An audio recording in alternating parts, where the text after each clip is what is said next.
Hello and welcome to my channel. Now for a topic quite close to my heart and I normally found very upsetting until very recently: disabled toilets. Until lockdown, my eldest boy still needed changing, and a few years before that my younger boy also needed changing. Most of this, however, had to be done when we were out in public on the floor of disabled toilets, because changing areas all set up for babies, which, being teenagers, they're way too heavy to use. But when I went to Chessington World of Adventures, it was like somebody had listened to our prayers. I found a changing area that had not only a changing bed in it that could be raised up and down, but also hoists in case people were wheelchair bound. This I thought was incredible. It turns out that in the UK we've had a charity called Changing Places that was started in 2005, and now in the UK we enjoy over 1,600 changing places in the UK. Doesn't sound like a lot in the UK, but last time I heard, based on a vlog I watched from 3 years ago, that there was only one changing place for the entire United States of America. I find that not only incredible but very upsetting for a civilized country. It, to me, seems like that this should be what you'd expect from a third world country. Well, some of the reasons people give is the expense. Well, according to the Changing Places site, the equipment for a disabled toilet is approximately £12,000 to £17,000. That's approximately $14,500 to $20,500. Of course, that doesn't include the building. Now, I'll be honest, I was upset when I went to Disney that they didn't have anything like this. This is Disneyland Paris, and I thought it was a problem with them.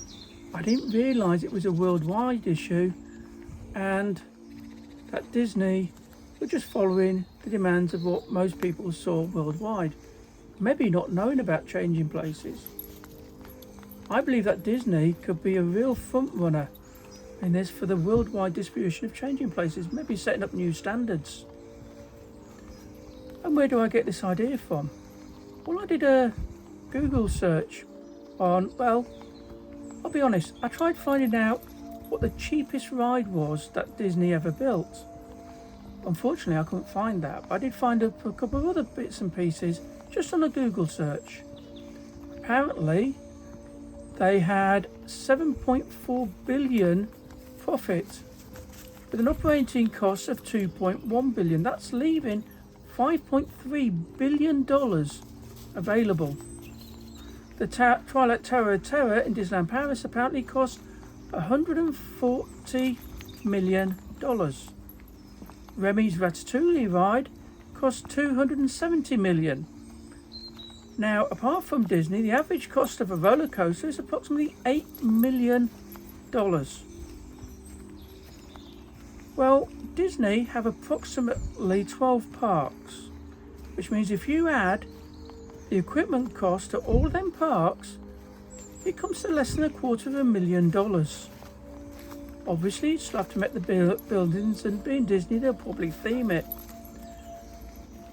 But to be a front runner in this area, I think it'd be well worth their while doing this. I also believe that Disney could be a front runner of this because they have the money and the land and space to do it. I do hope they take note, because I think things have to change, not only in our country, which is doing very well for this, but all over the world.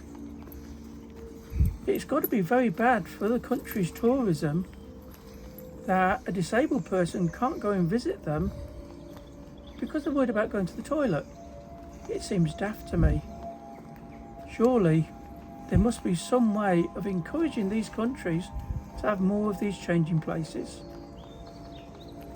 What I'll do in my future vlogs, when I go to a place, I will explain what the changing facilities are there, or disabled toilet facilities, whether or not they're the standard ones that we all know, which means changing on the floor and having to be lifted out of your chair, or if it's the new changing places with hoists and beds.